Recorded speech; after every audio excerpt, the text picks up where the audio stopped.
A'udzu billahi minasyaitonir rajim. Bismillahirrahmanirrahim. Alhamdulillahi rabbil alamin wa bihi nasta'in ala umurid dunya waddin. Wa sallallahu wa sallama ala sayyidina wa maulana Muhammadin khatamin nabiyyin wa ala alihi wa sahbihi ajma'in wa la hawla wa la quwwata illa billahil aliyyil azim. Allahumma la ilma lana illa ma 'allamtana innaka antal alimul hakim wa la fahma lana illa ma fahamtana innaka antal wasi'ul karim. Nas'alullaha subhanahu wa ta'ala an yu'allimana wa yufahhimana wa yaftaha 'alaina futuhal 'arifin innahu bidzalika qadir wa bil ijabati jadir wa huwa hasbuna wa ni'mal wakil. Ila hadratin Nabi Muhammadin sallallahu alaihi wasallam. Al-Fatihah. Bismillahirrahmanirrahim. Alhamdulillahi rabbil alamin. Ar-Rahmanir Rahim. Maliki yaumiddin. Iyyaka na'budu wa iyyaka nasta'in. Ihdinas siratal mustaqim. Siratal ladzina an'amta 'alaihim ghairil maghdubi 'alaihim waladdallin. Amin. Wa yajuzu lil qadiri ay yusalliyan nafla qa'idan au muttaja'an. Dan boleh bagi orang yang mampu untuk berdiri, ay yusalliyan nafla, ia melakukan sholat sunnah, qa'idan, dalam keadaan duduk, au muttaja'an, atau dalam keadaan berbaring miring. Kemarin yang kedua daripada rukun sholat adalah qiyam, berdiri. Kalau memang masih mampu berdiri, wajib dia lakukan sholat fardunya dalam keadaan diri. Umpama nanti sudah tidak mampu atau ada perkiraan apabila dia lakukan sholatnya berdiri bakal ambruk, maka boleh duduk. Kalau duduk tidak mampu, maka dia muttaji'an, berbaring miring. Kemarin sudah diperagakan, dicontohkan, yaitu kita menghadapkan pala dan dada ke arah kiblat. Jadi tidur dulu ke sini, ya, baru ngadepin ke kiblat. Itu nggak bisa, maka sholatnya dalam keadaan istilqah, yaitu terlentang. Kita tidur ya, sebagaimana biasanya dengan beralaskan punggung belakang. Lalu nanti palanya dikasih bantal agak lebih tinggi sehingga palanya menghadap kiblat.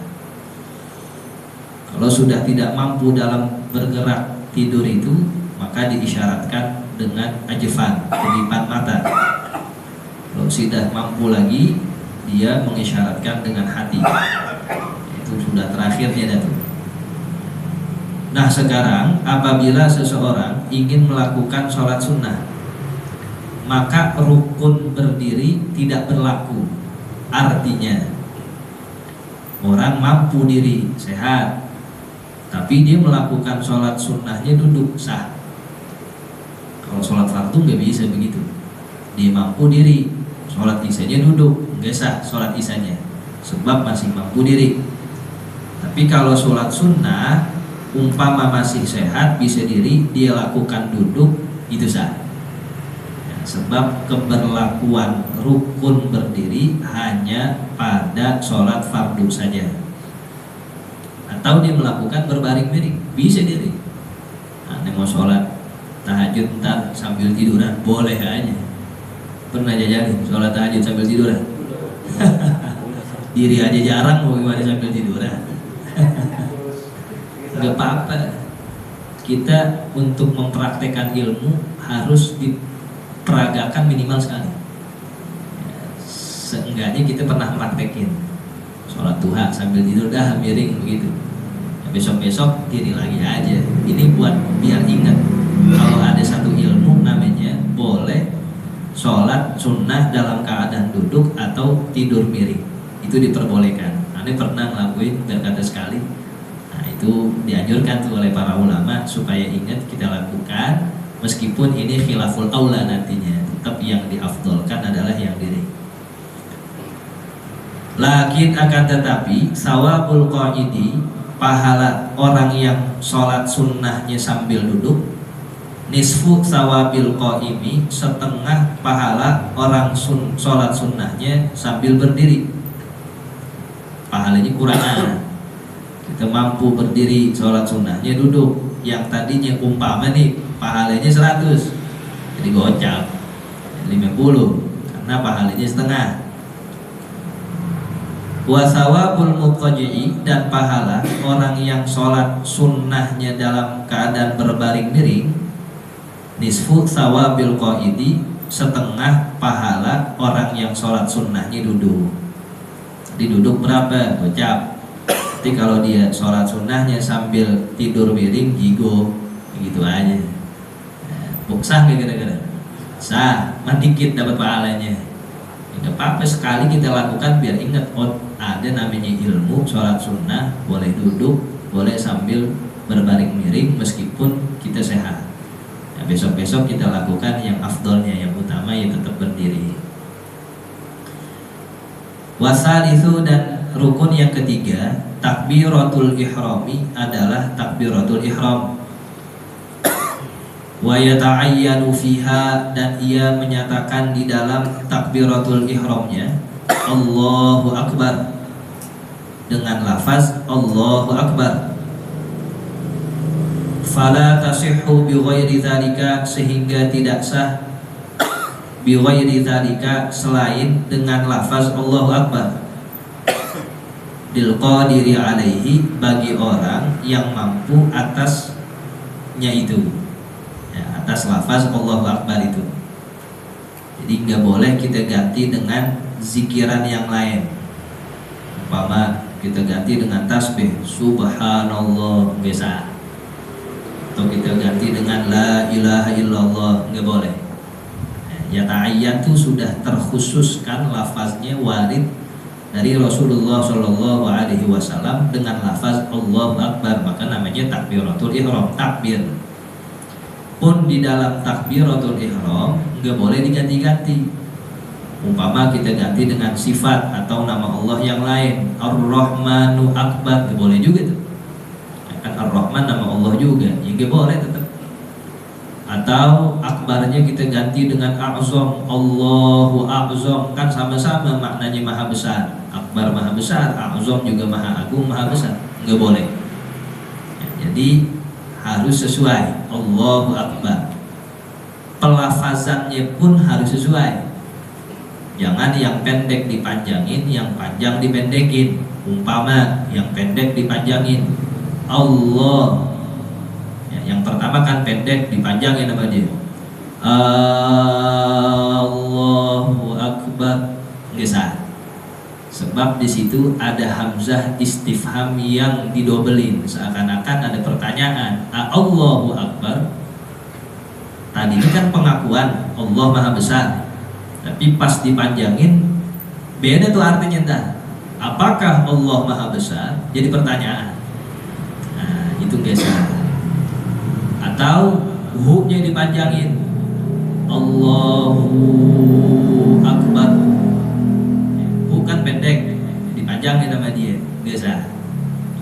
Atau ditambahkan huruf, umpama yang ditambahkan huruf waw, Wallahu Akbar, enggak boleh. Atau ditambahkan wawunya setelah hu, jadi hamzahnya enggak kelihatan. Allahu Akbar, bukan akbar tapi wakbar pakai w. Dia mau ngikutin Imam Masjidil Haram, cuman kagak bisa caranya. Allahu Akbar, wah cakep bener nih, padahal salah. Hamzah bukan waw. Azan begitu juga. Ya, Allahu Akbar, Allahu Akbar, hamzah bukan wakbar. Kalau wakbar pakai waw atau pakai a? Pakai w atau pakai a? W, beda artinya. Ya, nanti ada yang namanya meringankan, asalnya Allahu wa Akbar. Jadi ada dua, Allahu wa Akbar. Lalu dimasukkan takhfif Allahu Akbar. Padahal nggak ada wawunya, nggak ada huruf w di situ. Adanya a atau huruf hamzah. Makanya bacanya harus tahqiq. Tahqiq itu sesuai dengan hurufnya. Allahu Akbar. Hanya pendek, jangan kepanjangan bar. Kalau kita baca akbar, bukan maha besar tuh. Akbar pakai alif artinya rebana. Masya Allah rebana. Nah, kan yang ngaco-ngaco aja. Ya, jadi pakai ilmu. Kita boleh ngikut-ngikutin ya, gaya imam ini, imam itu, silakan. Cuman tetap mizannya, timbangannya ilmu. Ya, baca Fatihah mengikuti imam Masjidil Haram, tajwidnya berantakan, kagak enak juga dengarnya. Kalau di saya enak sama orang Arab, dia bisa. Nah, ini orang Sukabumi Utara gaya-gayanya malu orang sono. Jadi kalau enak sih gak apa-apa ya. Yang penting tuh orang baca Quran adalah tahqiq, tajwid. Antu'ti yakulla harfin haqqahu. Kamu berikan setiap huruf haknya. Masalah nada urusan ke-17. Orang kalau baca Quran ini sesuai tajwid, meskipun kagak ada nadanya kita enak denger. Tapi kalau tajwidnya berantakan, nadanya pengen ngikut-ngikutin orang luar, jadi nggak khusyuk. Kita benerin salahnya di mulut, jadi bang, waduh ini berantakan, yang ini ke sono, yang ini ke sini. Nah, enaknya juga tajwidnya bener, nadanya ada, itu yang ideal. Tapi umpama disuruh milih, nah, maka yang paling kita dahulukan adalah tadi tuh sesuai dengan tajwid atau susunan katanya. Maka harus benar ketika takbir Allahu Akbar. Ya, ketika kita jadi imam jangan sampai makmum kagak ngerti semua.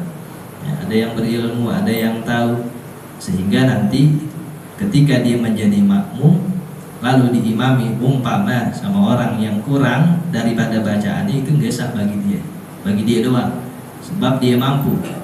Ya, faqidu syai' la yu'ti. Orang yang gak punya apa-apa bagaimana memberikan. Ya, kita makmum, Al-Fatihahnya ditanggung imam. Imamnya aja gak bisa nanggung Fatihahnya sendiri, pengen nanggung Fatihah imam. Nah, kayaknya itu ya harus diperhatikan. Wal ajizu, dan adapun wal ajizu anhu, dan adapun orang yang tidak mampu darinya, dari melafazkan Allahu Akbar, ya'ti bima qadara alaihi, dia mendatangkan dengan sesuatu yang ia mampu atasnya, walau bi ghairil arabiyyati, meskipun dengan bukan bahasa Arab. Maka orang tinggal di hutan, nggak tahu takbir, nggak tahu lafaz Allahu Akbar, ustadz nggak ada yang kesono, baru masuk Islam, apa itu Allahu Akbar, dia nggak bisa bacanya. Maka ada uzur, boleh pakai bahasa dia sendiri. Tiap hari dia ngomong pakai bahasa apa itu, bilang aja, coba kamu ungkapkan yang artinya Allah Maha Besar. Boleh tuh pakai terjemahan. Kalau dia mampu ngomong Allahu Akbar, karena ada uzur, tapi saat itu setelahnya wajib dipelajari.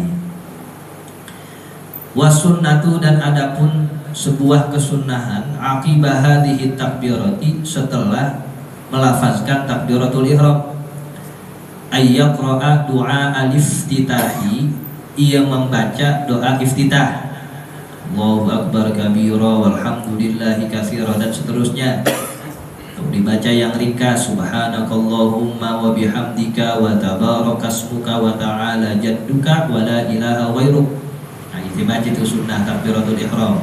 Tapi perhatikan, umpama kita mau jamaah, kita takbir Allahu Akbar, imam udah baca surat, jangan baca doa iftitah, sebab kita pengen ngejar rukun nih. Baca apa saat itu?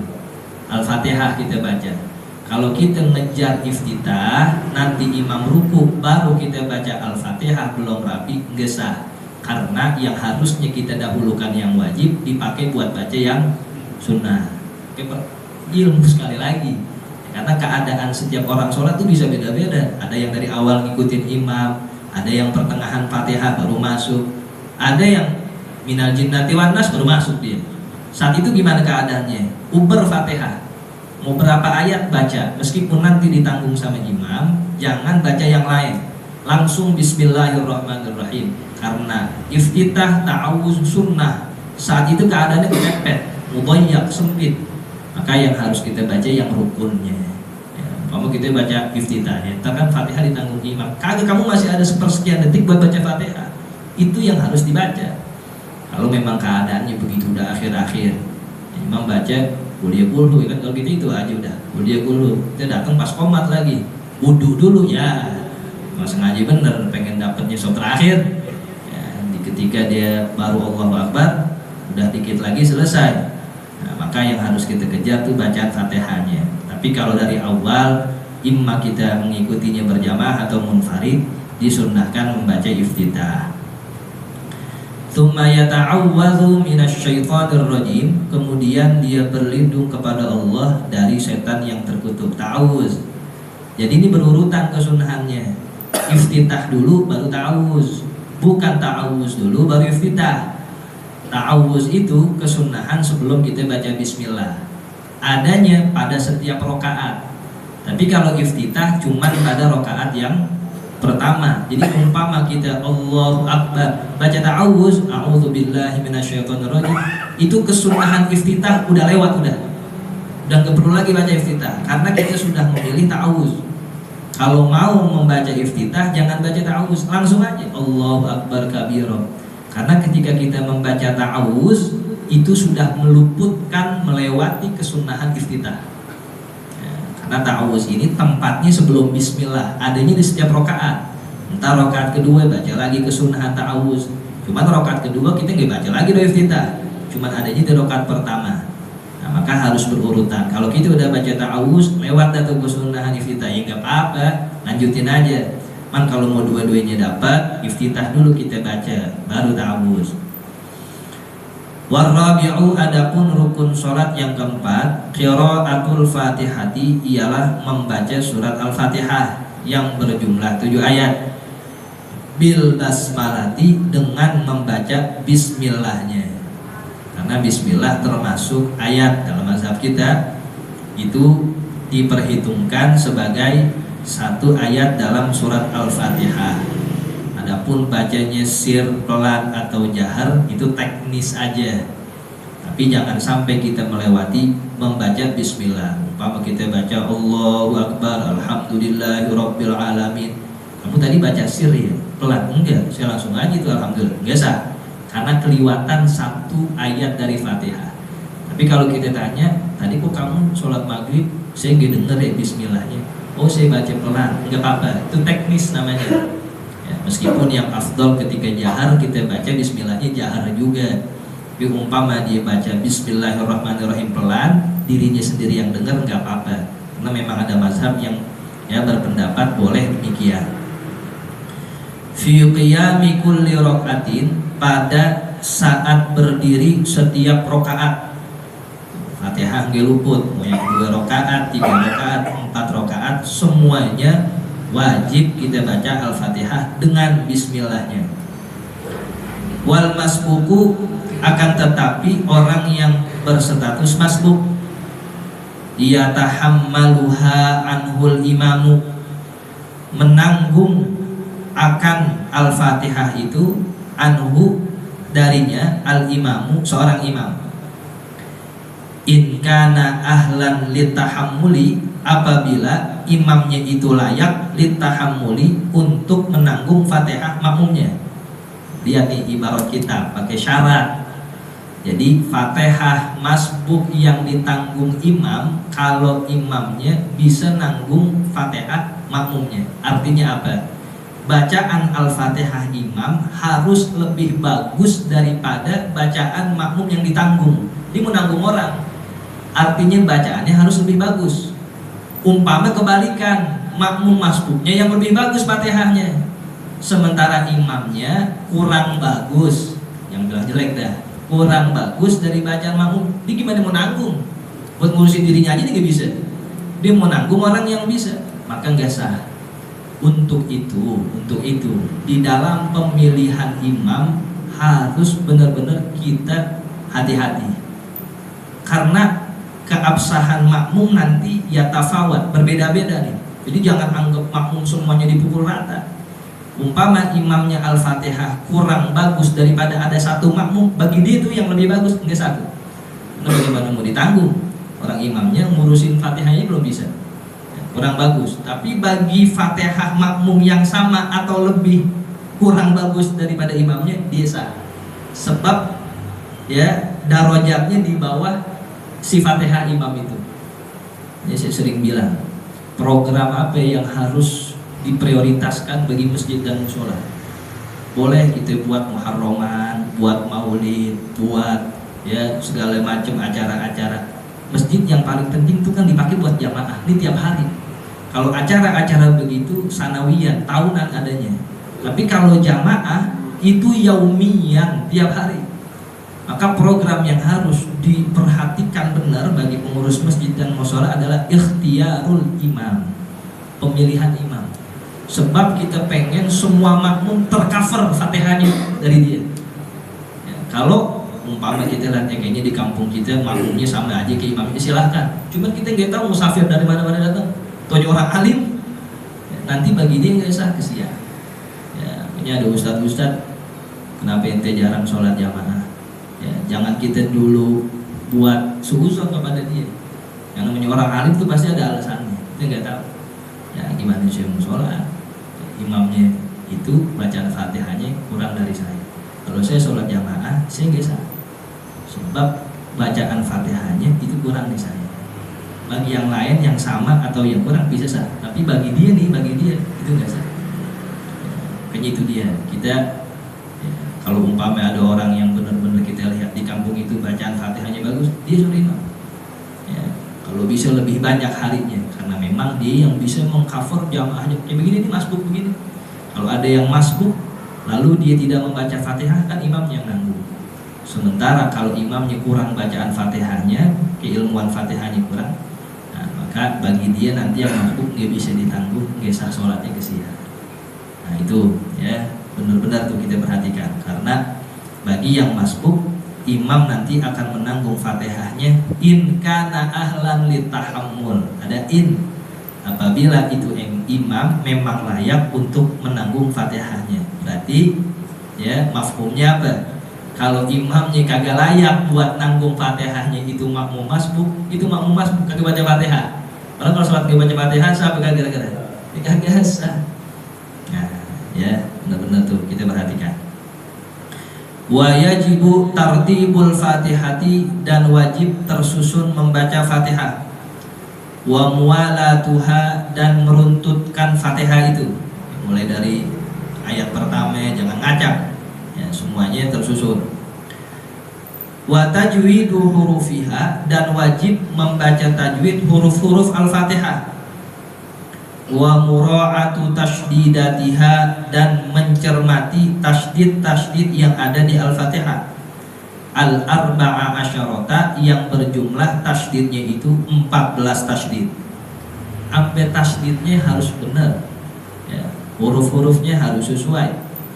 Makanya kita membaca itu Al-Fatihah wajib kita pelajari. Bukan buat imam doang sebenarnya, karena kita sholat juga biar kata munfarid itu rukun Al-Fatihah masih tetap ada.